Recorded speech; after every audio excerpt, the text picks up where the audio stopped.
रुपयांची नाही तर लाख मोलाची जागा, चांगल्या आयुष्याची सुंदर सुरुवात. अयोध्या पार्क, अमणापूर रोड, पलूस आणि साई सिद्धी पार्क, जुना येळावी रस्ता, शिवाजीनगर रोड, पलूस. प्लॉट खरेदी आणि प्लॉट खरेदीसह बांधकामासाठी नामांकित बँक, वित्तीय संस्था यांच्याकडून कर्ज उपलब्ध. आपली जागा आजच बुक करूयात. संपर्क प्रमोद भुचडे 8888088604, किरण निकम 9579771177, विनय राजमाने 9503415050. केलं होतं म्हणजे संवादालाच निमंत्रित केलं होतं, पण त्या संवादावर त्यांनी बहिष्कार टाकला. म्हणजे मला याचा अर्थच समजला नाही की संवादावर बहिष्कार टाकायचा आणि संवाद साधा अशा प्रकारे त्या ठिकाणी पत्रकार परिषदेत म्हणायचं. पण मला असं वाटतं की काही हरकत नाही. त्यांनी ऍक्च्युली जे काही 9 पानी पत्र दिलेलं आहे, या पत्रात संपूर्ण पत्र हे वर्तमानपत्राच्या बातम्यांवर आधारित आहेत. तर त्या बातम्यांसोबत त्यांनी सरकारने दिलेला खुलासा जरी वाचला असता तरी 9 पानाचं पत्र अर्ध्या पानात त्यांना निश्चितपणे देता आलं असतं. पण हरकत नाही, त्यांनी पुन्हा हे सगळे मुद्दे जर हाऊसमध्ये मांडले तर आम्ही त्याची उत्तरं त्या ठिकाणी देण्याकरता तयार आहोत. 2 महत्वाच्या चर्चा आपण या सभागृहामध्ये ठेवलेल्या आहेत.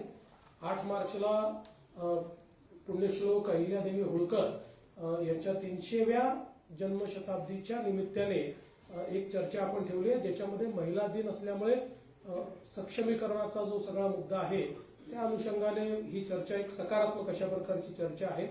आणि भारतीय संविधानाचं अमृत महोत्सवी वर्ष असल्यामुळे आपण एक 2 दिवसाची चर्चा ही भारतीय संविधानाच्या अनुषंगाने कशा प्रकारे आपला विकास झाला आणि संविधानाने आपल्याला काय काय दिलं अशा प्रकारची एक सकारात्मक चर्चा व्हावी. म्हणजे ते लाल संविधान करून करतात तशा प्रकारची नाही, तर माझी अपेक्षा आहे की संविधान वाचून किंवा त्यातल्या तरतुदी समजून आमचा विरोधी पक्ष देखील त्याच्यावर एक चांगली सकारात्मक चर्चा करेल अशी माझी या ठिकाणी अपेक्षा आहे. खरं म्हणजे आत्ताच शिंदे साहेबांनी सांगितलं की अलीकडच्या काळामध्ये रोज मला एक स्थगितीची बातमी पाहायला मिळते आणि मी स्थगिती दिलेली आहे असं मला रोज ऐकायला मिळतं. मग मला विचारावं लागतं माझ्या ऑफिसला की आपण कधी दिली. मग ते म्हणतात की आपल्याकडे जर अशी फाईलच आली नाही. मग मला शोधून काढावं लागतं. अलीकडच्या काळामध्ये 2 गोष्टी माझ्या असं लक्षात आल्यात, मी तुम्हाला विनम्रपूर्वक सांगू इच्छितो. एक, आमच्याकडे कुठल्याही आमदारांनी निवेदन दिल्यानंतर त्यांनी काही मागणी केली असेल किंवा एखादा आरोप जरी केला असेल तरी त्याच्यावर आपण तपासून कारवाई करावी किंवा माहिती द्यावी असं लिहितो. आपण कधीच इग्नोर करत नाही.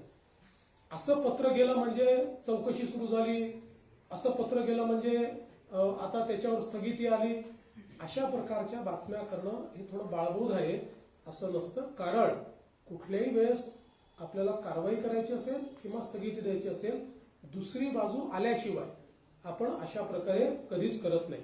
आता कालचा आरोग्य विभागातला जो विषय आहे हा विषय देखील आपण समजून घेतला पाहिजे की या संदर्भात आरोग्य विभागाच्या संदर्भात जे काही केंद्र सरकारने आपल्याला पैसे दिले होते त्या पैशामध्ये आपण जी काही कामं सुचवली त्या कामांमध्ये आपण 9% पैसा हा कॅपिटल एक्सपेंडिचरवर खर्च केला होता आणि केंद्राचं म्हणणं होतं तो 5% केला पाहिजे. म्हणून केंद्राने आपल्याला कळवलं की तुम्ही प्रायोरिटाईज करून 9%च्या ऐवजी 5% करा. त्यानुसार संबंधित खात्याच्या मंत्र्यांनी आणि सचिवांनी ही माहिती मागवली की आता कुठली कुठली कामं घेतली त्यातली काय प्रायोरिटी ठरवायची. त्यामुळे ही फाईल कधी माझ्याकडे आली नाही, मी त्याच्यावर कधी बघितलंही नाही आणि मी त्याच्यावर कुठली स्थगिती दिली नाही. तर मला असं वाटतं की भाई जिथे एखादी चूक होते असं लक्षात आलं तर मी स्थगिती निश्चितपणे देईल आणि त्याच्यामध्ये आवश्यकता पडली तर समजा खातं शिंदे साहेबांच्या शिवसेनेचं असेल त्यांच्याशी चर्चा करेल किंवा दादांकडचं असेल तर त्यांच्याशी चर्चा करेल. पण मला असं वाटतं की एक वातावरण जे तयार करण्यात येत आहे की बाबा काहीतरी इथे ओढताण चाललेली आहे, वन अपमॅनशिप करणं चाललेलं आहे आणि आता मुख्यमंत्री कुठेतरी शिंदे साहेबांनी सुरू केलेल्या गोष्टी कशा बंद करता येतील किंवा कुठेतरी कट टू साईज कसं करता येईल, तर मला असं वाटतं की हे अतिशय चुकीचं आहे. आणि माझी आपल्याला एका गोष्टीची अगदी विनम्रतापूर्ण विनंती आहे की आणि हे तत्वही आहे की आपल्याकडे एखादी बातमी आली तर दुसरी बाजू घेतल्याशिवाय ती बातमी आपण छापत नाही. आम्ही नाही दिली, समजा आम्हाला मागितली, सरकारला मागितली, आम्हाला मागितली आणि आम्ही सांगितलं की आम्हाला नाही बोलायचं, तर सिंगल बाजू आली पाहिजे. पण अन्यथा हे तत्वच आहे की दुसऱ्या बाजूसहित आपण ते मांडलं पाहिजे. आता उदाहरणादाखल या ठिकाणी मला असं वाटतं अनेक वेगवेगळ्या प्रकारच्या बातम्या आल्या. आता एक नंबर प्लेटवाली एक बातमी खूप मोठ्या प्रमाणात चाललेली आहे. त्या संदर्भातही बातमी खूप मोठी आली, पण त्याच्यावरचा खुलासा मात्र काही सगळ्यांनी दिला नाही. कारण इतर राज्यांनी रेट ठरवला एक्सक्लुडिंग जीएसटी आणि एक्सक्लुडिंग फिक्सिंग चार्जेस, आणि महाराष्ट्राने रेट ठरवताना इन्क्लुडिंग जीएसटी आणि इन्क्लुडिंग फिक्सिंग चार्जेस. आता त्यांचा जीएसटी आणि फिक्सिंग चार्जेस जर आपण बघितले तर आमच्याकडे कंपॅरेटिव्ह स्टेटमेंट आहे. कुठल्याही राज्यापेक्षा आपण पुढे नाही. सगळ्या राज्यांचे कंपेरेबल रेट्स, आपल्या रेटमध्ये एखाद दोन याच्यात तर 5-10% काही राज्यांपेक्षा कमीच आहोत आपण. त्यामुळे मला असं वाटतं की हा विषय समजा हे सगळी आहेच. आता म्हणजे याच्यामध्ये आपण जर बघितलं तर आता समजा टू व्हीलर करता आंध्र प्रदेश 451 आहे, बिहार 451 आहे, गोवा 465 आहे, गुजरात 468 आहे, त्याच्यानंतर हरियाणा, हिमाचल प्रदेश, कर्नाटक 451 आहे, मध्य प्रदेश, मेघालय, एनसीटी, दिल्ली 465, 468 आहेत, ओडिसा तर 506 आहे, छत्तीसगड, चंदीगड, युटी पण 506 आहे, वेस्ट बेंगॉल 506 आहे, महाराष्ट्र 450 आहे. म्हणजे या सगळ्या राज्यांपेक्षा जेव्हा आपण यांचं एकत्रितपणे त्या ठिकाणी बघतो त्यावेळी आपल्याला असं लक्षात येतं हे कमी आहे. तर कुठलीही बातमी छापणं आपला अधिकारच आहे. किंवा आम्ही काही चूक करत असू तर अंकुश ठेवणं हे चौथ्या स्तंभाचं कामच आहे. फक्त आमची विनंती त्यात एवढीच आहे की आपण सरकारची बाजू सोबत दिली तर त्यातनं जे काही कन्फ्युजन्स आहे ते कन्फ्युजन होत नाही. कारण आपल्याला माहिती आहे की आजकाल डिजिटल मीडियामुळे ती बातमी 5 मिनिटात इतक्या ठिकाणी चालली जाते की या सगळ्या ठिकाणी त्याचे मग खुलासा देता देता आमच्या देखील नाकी नऊ येतात. तर मला वाटतं निश्चितपणे आपण हा प्रयत्न केला पाहिजे. खरं म्हणजे आजच्या पत्रामध्ये काही गोष्टी या ठिकाणी मांडलेल्या आहेत आणि छत्रपती शिवाजी महाराजांच्या बद्दल अवमानकारक कोणी वक्तव्य करताय आणि त्याला सरकार कोणालाही वाचवणार नाही. छत्रपती शिवराय हे आमचं आराध्य दैवत आहे आणि कोणीही त्यांच्या विरुद्ध चुकीचं बोललं तर कारवाई होणार म्हणजे होणारच. पण मला कधी कधी आश्चर्य वाटतं की बोलणारे कोण आहे तर औरंगजेबाचा महाल जुना झालेला आहे त्याचं संवर्धन करा अशी मागणी करणारे, किंवा अफजल खानच कसा मोठा होता आणि अफजल खानामुळे शिवाजी कसे मोठे झाले हे सांगणारे, आणि इशरत जहाच्या नावाने रुग्णवाहिका सुरू करणारे, अशा लोक त्या ठिकाणी जर आम्हाला छत्रपती शिवाजी महाराज काय ते सांगत असतील तर त्यांच्याकडनं आम्हाला महाराज समजून घ्यायचे नाहीत. आम्हाला महाराज पुरेपूर माहिती आहे आणि महाराजांनी जो मार्ग दाखवलेला आहे त्या मार्गानेच काम करणारे आम्ही आहोत. आम्ही तर पहिल्या दिवशी सांगितलं की आम्ही तिघही मुख्यमंत्री उपमुख्यमंत्री म्हणून नाही, छत्रपती शिवरायांचे मावळे म्हणून या ठिकाणी काम करतो. त्यामुळे मला असं वाटतं की अशा प्रकारे विनाकारण काहीतरी गोष्टी सांगणं हे अत्यंत चुकीचं आहे. मला या निमित्ताने हे देखील सांगायचं आहे की आपण जो 100 दिवसाचा कार्यक्रम हातामध्ये घेतला तो अत्यंत यशस्वी होतोय आणि खूप चांगल्या प्रकारे त्याचं काम चाललेलं आहे. त्याचा परवा आम्ही तिघांनी मिट्टम आढावा घेतला आणि त्यामध्ये अनेक कार्यालयांनी इतकं चांगलं काम केलेलं आहे. म्हणजे शेकडो टन अशा प्रकारचा जो काही कचरा आहे किंवा कागद आहेत या कागदांची विल्हेवाट लावणं, नव्याने त्या ठिकाणी जे काही रेकॉर्ड आहे त्या रेकॉर्ड रूम्स तयार झाल्या, त्या रेकॉर्ड रूम मध्ये नीट कागद गेली, सगळ्या कार्यालयांमध्ये मोठ्या प्रमाणात पाट्या लागल्या, वेळा त्या ठिकाणी ठरल्या, असं अनेकांनी चांगला कार्यक्रम घेतला. वाहनं, जुनी वाहनं निर्लेखित केली, ती सगळी जी काही घाण पडली होती ती सगळी वाहनं निर्लेखित करण्याचं काम केलं आणि अतिशय चांगलं काम केलं. आणि त्या दिवशी जवळपास आम्ही व्हीसीवर 7,000 ऑफिसेस घेतले होते. म्हणजे आपण जर विचार केला तिथे प्रत्येक ऑफिसमध्ये 2-3 लोकांचा विचार केला तर एक 20-21 हजार लोक हे या ठिकाणी व्हीसीच्या माध्यमातून आमच्याशी जुडले होते आणि आता यांचं पूर्ण इव्हॅल्युएशन पुन्हा नव्याने आम्ही करणार आहोत आणि थर्ड पार्टी करणार आहोत. जी केंद्र सरकारची एक क्वालिटी काउन्सिल ऑफ इंडिया ही जी संस्था आहे त्या संस्थेला आम्ही आता याचं इव्हॅल्युएशन दिलेलं आहे. म्हणजे जेव्हा 100 दिवस पूर्ण होतील ते 100 दिवस समजा 14 एप्रिलला आपण ते पकडलेले पूर्ण होतील असं कार्यक्रम सुरू झाल्यापासून त्यानंतर 15 दिवस तालुका स्तरापासून राज्य स्तरापर्यंत कशा प्रकारे कुठल्या ऑफिसनी काय काम केलेलं आहे 100 दिवसाचं टार्गेट हे कोणी कोणी अचीव्ह केलंय किंवा कशा प्रकारचं काम केलंय याचं क्वालिटी काउन्सिल ऑफ इंडिया पूर्ण त्याचं एक प्रकारे इव्हॅल्युएशन करेल आणि त्यातनं मग कोणी उत्तम काम केलेलं आहे.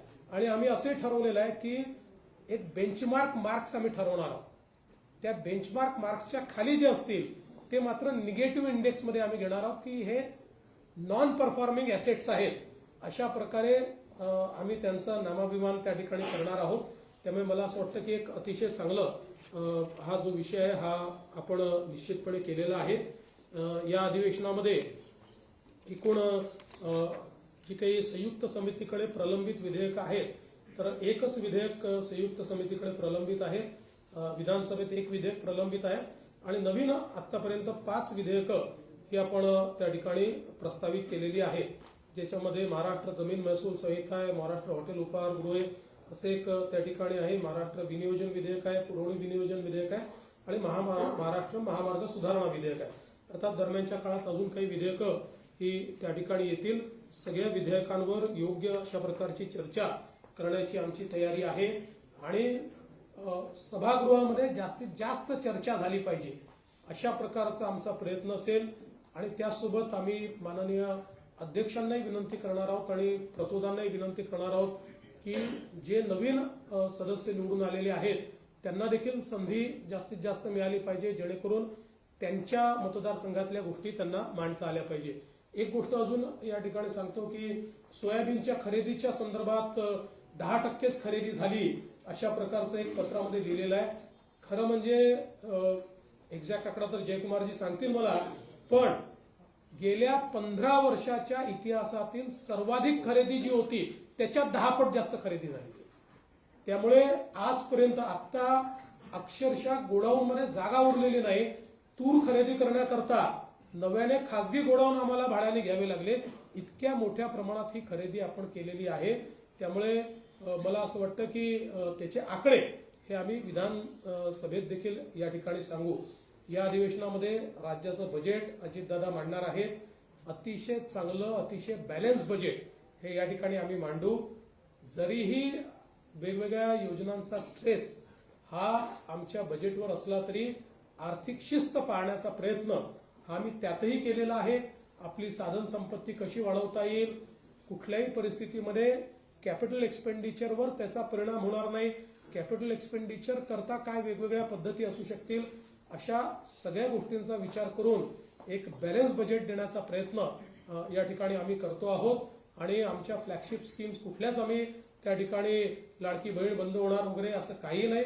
त्याच्यामध्ये जसं आम्ही सांगितलं की नियमाच्या बाहेर जे आहेत त्यांनाच फक्त आम्ही त्या ठिकाणी एक प्रकारे, कारण आमच्या विरोधकांनी त्यातही दिलं 10 लाख कमी झाले वगैरे, तर त्याच्यामध्ये आपल्यावर सीएजीने टाकलेले बंधन आहे की एखादी स्कीम सुरू केल्यानंतर स्कीममध्ये बसणाऱ्यांनाच पैसे हे राज्य सरकारला देता येतात आणि स्कीमच्या बाहेरच्या लोकांना देता येत नाही. त्यामुळे तेवढ्यापुरतं आम्ही त्या संदर्भातली कारवाई केली आहे. बाकी देशामध्ये असं माझं मत आहे की अशा प्रकारच्या स्कीममध्ये सगळ्यात जास्त लोकांना एक प्रकारे शासकीय मदत देणारं राज्य हे महाराष्ट्र ठरणार आहे. त्यामुळे त्यात कुठेही कपात वगैरे ही महाराष्ट्रात केली जाणार नाही हा विश्वास मी देतो. आणि सत्तारूढ पक्ष जसं शिंदे साहेबांनी सांगितलं, विरोधकांची संख्या कमी असली तरी आम्ही विरोधकांना कमी लेखणार नाही. विरोधकांना भरपूर चर्चेची संधी देऊ आणि त्यांनी उपस्थित केलेल्या प्रश्नांना योग्य प्रकारे सकारात्मक उत्तर देण्याचा प्रयत्न हा राज्य सरकारच्या वतीनं केला जाईल. मी पुन्हा एकदा आपल्या सर्वांचे मनापासून आभार मानतो.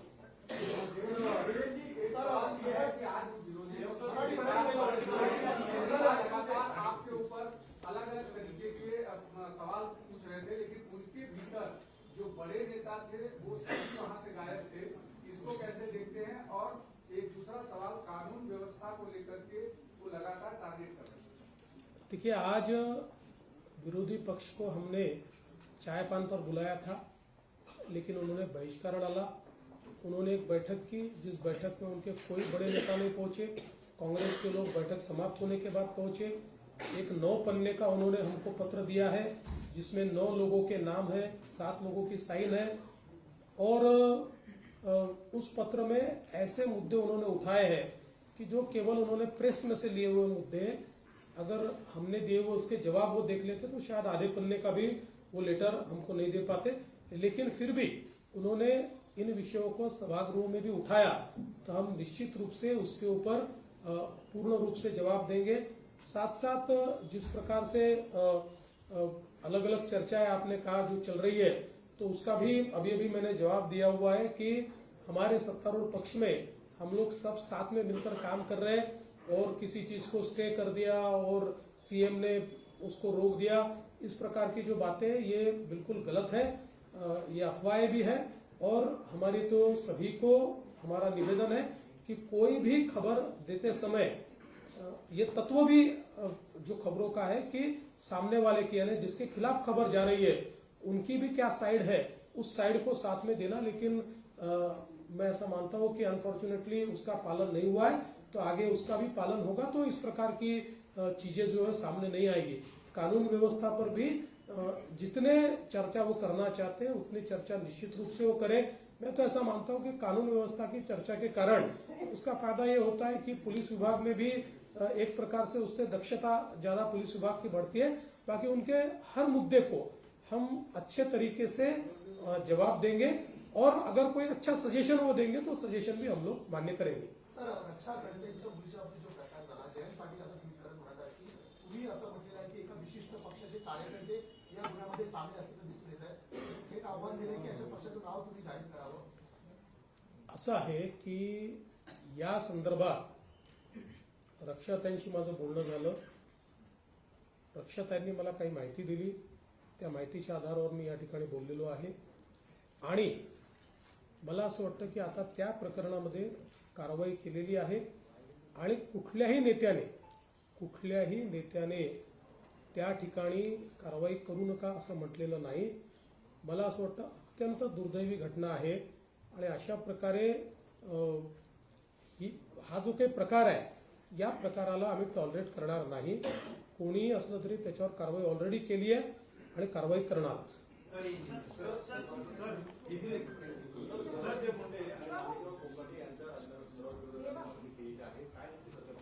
असं आहे की पहिली गोष्ट तर धनंजय मुंडेंच्या संदर्भात यापूर्वीच सरकारने आपली भूमिका स्पष्ट केलेली आहे, आणि माणिकराव कोकाटेंच्या संदर्भात आपल्याला माहिती आहे की क्लोज फॉर ऑर्डर आहे। क्लोज फॉर ऑर्डर असल्यामुळे त्याच्यावर कुठली भूमिका आज आम्हाला मांडता येत नाही। जो काही न्यायालय निर्णय देईल तो निर्णय आमच्यावर बंधनकारक असणार आहे, त्यामुळे त्यांनी न्यायालयाने निर्णय दिल्यानंतरच आपल्याला याची कल्पना असेल की त्यांची जी काही शिक्षा आहे ती सस्पेंड झाली। आता जो काही तो जो निर्णय असतो त्याला स्थगिती ही जर त्या ठिकाणी न्यायालयाने दिली तर त्यांच्यावर कुठलीच कारवाई करण्याची आवश्यकता नाही। ती स्थगिती जर न्यायालयाने दिली नाही किंवा उच्च न्यायालयाने दिली नाही तरच हा प्रश्न त्या ठिकाणी निर्माण होतो। त्यामुळे न्यायालयाच्या अखत्यारीत आता आहे, क्लोज फॉर ऑर्डर आहे, न्यायालयाचा निर्णय आल्यानंतर यावर उचित कारवाई ही केली जाईल। पण सर, अण्णा हजारे ज्या प्रकारे प्रश्न उपस्थित केलेला आहे की नैतिकतेच्या आधारावरती या दोन्ही मंत्र्यांनी राजीनामे देणे तुर्तास गरजेचं होतं। जर त्यांच्यावरचे आरोप सिद्ध झाले नाही तर पुन्हा सरकारमध्ये घेण्याची संधी त्यांच्यासमोर उपलब्ध आहे। बघा, असं आहे की पहिल्यांदा तर अण्णा हजारेंची आम्ही त्या ठिकाणी सन्मानच करतो, आणि अनेक वेळा अशा प्रकारच्या प्रश्नामध्ये राजीनामा द्यावा की नाही द्यावा असे अनेक मुद्दे त्या ठिकाणी उपस्थित होतात। त्या संदर्भात भरपूर चर्चा आमच्याकडे झालेली आहे, आणि त्या चर्चेअंतीच आता जे काही मी आपल्यासमोर वस्तुस्थिती मांडली ती वस्तुस्थिती मांडली आहे। कुठेही नैतिकतेचं अधःपतन झालेलं आहे असं जर लक्षात आलं तर मात्र आम्ही कोणालाही वाचवणार नाही, आम्ही थेट त्यांचे राजीनामे मागू। आणि याचं कारण असं आहे की सुनील केदारांच्या संदर्भात कोर्टाने त्यांचं जी शिक्षा आहे त्याला म्हणजे त्याचा निर्णय आहे त्याला त्याला स्थगिती द्यायला नकार दिला. तो नकार दिल्यामुळे तशा प्रकारची कारवाई करणं गरजेचंच होतं. ती काही एका दिवसात झालेली केस नाही, जवळपास महिनाभर ती केस चालली आणि त्याच्यानंतर तो निर्णय झालेला आहे. आदित्य ठाकरेंनी आज एमएमआरडीच्या संदर्भात जो प्रश्न उपस्थित केला प्रेसमध्ये, ते खास तुमच्याकडे तर 5 तारखेला आंतरराष्ट्रीय संशयावर उपस्थित केलं होतं की या प्रोजेक्टमध्ये मोठ्या प्रमाणामध्ये लाच मागितली जाते. तुमच्या या संदर्भात काय आहे? पहिली गोष्ट तर त्यांचं पत्र जर आपण बघितलं तर त्या पत्रामध्ये कुठेही त्यांनी आम्हाला लाच मागितली जाते आहे असं म्हटलेलं नाही. हा, पण त्यांनी काही मुद्दे निश्चितपणे उपस्थित केलेले आहेत. त्या मुद्द्यांच्या संदर्भात आपले माननीय उपमुख्यमंत्री जे खात्याचे मंत्री देखील आहेत यांनी एक चौकशी त्या ठिकाणी करण्याचा निर्णय घेतलेला आहे. असीम गुप्ता जे ऍडिशनल चीफ सेक्रेटरी आहेत त्यांना या संदर्भात सुनावणी घ्यायला सांगितलेलं आहे. दोन्ही बाजूंची सुनावणी ऐकून मग त्यांचा रिपोर्ट ते आमच्याकडे सादर करतील आणि त्याच्यावर आम्ही निर्णय करू. साधारणपणे खात्याशी जी आम्ही चर्चा केली किंवा एमएमआरडीएशी चर्चा केली तर एमएमआरडीएचं म्हणणं असं आहे की इतके दिवस हे सगळं चाललेलं आहे, समजा असं ते म्हणतात, तर त्यांनी कधीच आम्हाला पत्र का दिलं नाही किंवा त्यांनी कधीच याच्यावर ऑब्जेक्शन का उपस्थित केलं नाही. तर आणि एमएमआरडीएचं म्हणणं असं आहे की काही कामांमध्ये ते लॅगिंग होते आणि त्यावर आम्ही ज्यावेळेस आक्षेप घेतला त्यावेळेस अशा प्रकारचं पत्र आलेलं आहे. दोघांच्या आपल्या बाजू असतील त्या बाजू ऐकून त्याच्यावर आम्ही निर्णय करणार आहोत. एक गोष्ट आम्ही तिघेही तुम्हाला स्पष्टपणे सांगतो की पारदर्शितेशी कुठेही कॉम्प्रोमाइज आम्ही करणार नाही, पण दोन्ही बाजू जर समजून घेतल्या नाहीत तर मला असं वाटतं की ते काही योग्य होणार नाही आणि म्हणून अशा प्रकारचे निर्देश दिलेले आहेत. ऍडिशनल चीफ सेक्रेटरी त्यावर उचित निर्णय करतील. हो, त्यांनी आता 27 फेब्रुवारीला देखील तुम्ही सांगा 27 फेब्रुवारीला त्यांनी आणखी एक पत्र दिले, प्रेस रिलीज केली आहे की त्यामध्ये त्यांच्या पत्रात किंवा त्यांच्या जे काही त्यांनी पत्रव्यवहार केला त्या भ्रष्टाचार किंवा आर्थिक देवाणघेवाणीचा कोणताही उल्लेख नाही. त्यामुळे तुम्ही तर ते छापून झाले, म्हणजे तुमची बातमी देखील त्यांनी खोटी ठरवली. त्यामुळे तुम्ही जर अगोदरच त्यांना पडताळून घेतलं असतं ते झालं नसतं. त्यामुळे त्यांचं हे पत्र आहे आणि शेवटी बघा ती फ्रान्स कंपनी आहे, त्याचा आम्ही शेवटी आदर करणार. परदेशी कंपनी आहे, परदेशी गुंतवणूक आली पाहिजे त्यासाठी सगळ्या गोष्टी. परंतु जे आता आम्ही त्यांनी जे म्हटलंच नाही ते सगळं मीडियामध्ये आलं असं त्यांनीच पत्र दिलंय. त्यांनी 2 पत्र, एक तर पत्र एक विदाऊट सहीचं दिलं होतं, दुसरं पत्र सहीचं दिलं. बरं, त्यांनी न्याय कुणाकडे मागायला पाहिजे? मुख्यमंत्र्यांकडे मागायला पाहिजे, नगर विकास मंत्री एमएमआरडी मंत्री माझ्याकडे मागितलं पाहिजे. त्यांनी थेट कुणाला पत्र दिलं? आपले रेसिडेंट कमिशनर दिल्ली त्यांना दिलं. तर त्यामुळे त्यांच्या जेव्हा लक्षात आलं की चूक लक्षात आल्यानंतर त्यांनी 27 फेब्रुवारीला आता पत्र एक दिलंय. ते तुम्ही आता तुमच्या मीडियात दाखवलं पाहिजे. आणि एक गोष्ट मी या ठिकाणी सांगू इच्छितो की जसं शिंदे साहेबांनी सांगितलं अशा प्रकारच्या ज्या परदेशी कंपन्या आहेत त्यांना योग्य वागणूक मिळाली पाहिजे हा आमचा आग्रहच आहे. त्यामुळे त्यांच्या म्हणण्यामध्ये कुठेही जर आमच्याकडनं काही दोष असेल तर तो दूर करायला आम्ही तयार आहोत, पण त्यांच्याकडचे जे दोष आहेत त्यांना दूर करावे लागतील. किंवा तुम्ही पूर्वी जो उल्लेख केला स्वतःहून की दोघांमध्ये कोल्ड वॉर सुरू असल्याचं सातत्याने भासवलं जात आहे. पुन्हा एकदा हा नरेटिव्ह सेट केला जातो का विरोधकांकडून? सरकारपुढे तरी टॅकल करण्यात अपयशी पडते का? बघा, एक गोष्ट मी सांगू का, विरोधकांशी आम्ही लढू शकतो, आम्ही त्यांना चारी मुंड्यात चित करू शकतो. आम्ही मीडियाशी लढू शकत नाही. मीडियात ताकद आहे आम्हाला चारी मुंड्यात चित करायची. त्याच्यामुळे रोज कोणीतरी एक वेगळी बातमी लावल्यानंतर आम्ही करायचं काय? म्हणजे शेवटी आम्ही उत्तरं देतो, त्याच्यावर आम्ही खुलासा देतो, दुसऱ्या दिवशी परत कोणीतरी. म्हणजे मला तर कधी कधी आश्चर्य वाटतं की विभागीय आयुक्तांनी एखादी गोष्ट स्टे केल्यानंतरही फडणवीसांचा शिंदेंना दणका. न फडणवीसांना माहिती, न शिंदेंना माहिती, न त्यांच्या लेवलला, न यांच्या लेवलला. जरा थोडं मला वाटतं की म्हणजे तुम्ही विरोधकांची भूमिका पार पाडू नका. तुम्ही भूमिका जी आहे ती अंकुश आमच्यावर राहील अशी भूमिका पार पाडा. जेव्हा यांची बातमी ऐकतो मी, जेव्हा यांची बातमी जेव्हा वाचतो, ऐकतो, बघतो, तर आम्ही यांना फोन करतो बोले यांची फाईलच माझ्याकडे आली नाही. आता काय करायचं आता वॉर एकदम कोल्ड आहे, देर इज नो वॉर. आणि तुम्ही एक लक्षात ठेवा, ज्यांनी एकनाथरावांना मला इतके वर्ष बघितलेलं आहे त्यांना हे लक्षात आलं पाहिजे की आम्ही आतल्यात काय करतो. लक्षात ठेवा. काही लोकप्रिय घोषणा झाल्या, त्याच्यानंतर आता बहुमतात सत्तेत आला. अनेक कॉन्ट्रॅक्टर्सची बरीच बिलं थकली, त्या वारंवार बातमी येतात. आता हे बजेट आहे, पूर्ण ताकद आहे या सगळ्या लोकप्रिय घोषणा सगळ्या राहून देखील पूर्ण वर्षभर शिस्त लागणं, अर्थसंकल्प खास करून निश्चितपणे आता जी काही थकलेली बिलं आहेत ती देण्याच्या संदर्भातला एक कार्यक्रम हा वित्तमंत्र्यांनी म्हणजे उपमुख्यमंत्री अजितदादांनी हातामध्ये घेतलेला आहे. त्याची सुरुवात देखील झालेली आहे. म्हणजे पीडब्ल्यूडी विभाग असेल, वॉटर सप्लाय विभाग असेल, सगळ्यांचे बिलांचं 10% पैसे ऑलरेडी रिलीज केलेले आहेत. आणि 8 मार्चच्या बजेट नंतर उरलेले पैसे, कारण 10 मार्चच्या, कारण आपल्याला वर्षाच्या शेवटी या वर्षीचे बिलं भागवायला पुरवणी मागण्या मागाव्या लागतात. आपला नियम आहे, त्यानुसार त्या पुरवणी मागण्या जशा पूर्ण होतील तसं उरलेली बिलं देखील या ठिकाणी दिली जातात. अरे मी वाचतच नाही यार, तू काय तुम्ही समजतच नाही, तुम्ही कशावर प्रतिक्रिया मी पण वाचत नाही. पण त्याच्यामध्ये असं आहे की आम्ही शहा साहेबांना मी भेटलो पहाटे. आता अमित भाई आमचे एनडीएचे नेते, महायुतीचे नेते, ते लपून छपून भेटायचं कारण काय? त्यांच्यासारखं आम्ही लपून छपून काम करत नाही. आम्ही दिवसा ढवळ्या काम करतो. आणि त्यामुळे त्यांना आम्ही ती भेट 4 वाजताची पहाटेची भेट आता झालीच नाही. त्या भेटीचं वर्णन काय केलंय? संभाषण लिहिलंय. आणि मी काय बोललो, त्यांनी काय उत्तर दिलं? मी तिथं साक्षीला होतो. 5व्या मजल्यावर त्यांची माझी रूम होती. मी आल्यावर एकनाथराव शिंदे साहेब आहेत म्हणून आम्ही दोघं बोलत बसलो होतो. मात्र एकनाथरावांनी मला भेटायला यायचं कटसी म्हणून त्यांना निरोप दिला होता. आणि त्यावेळेस 10 वाजले होते, बरोबर, सकाळचे 10.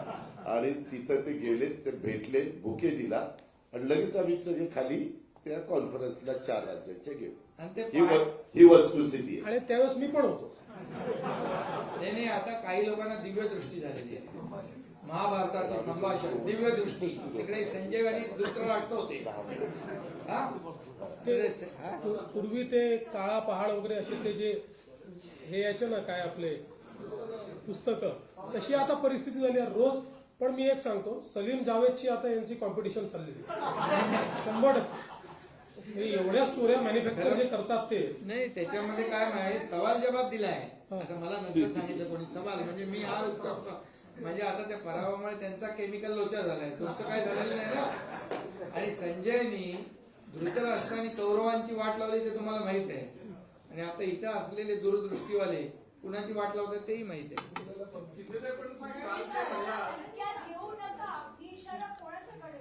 काय अरे बाबा, मी त्याच्यावर खुलासा केला. अजितदादा होते तिकडे.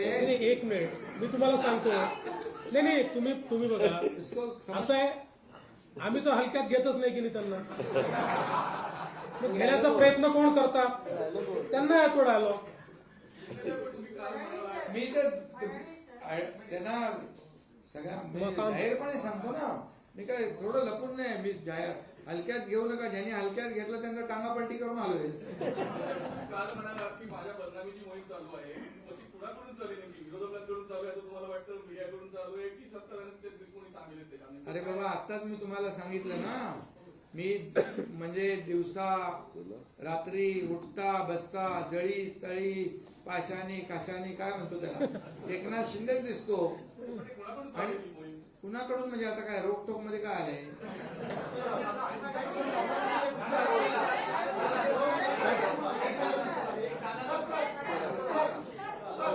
तुम्हाला प्रश्न आहे एक दादा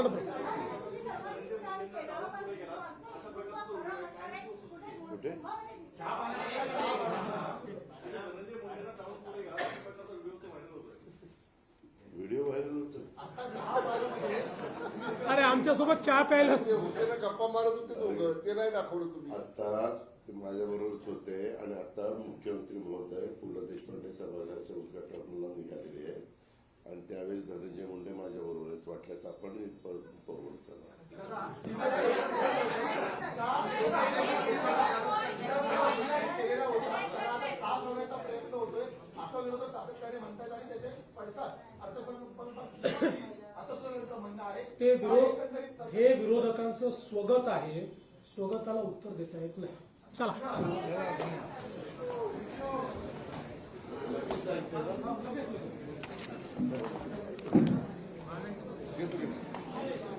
साहेबांचं.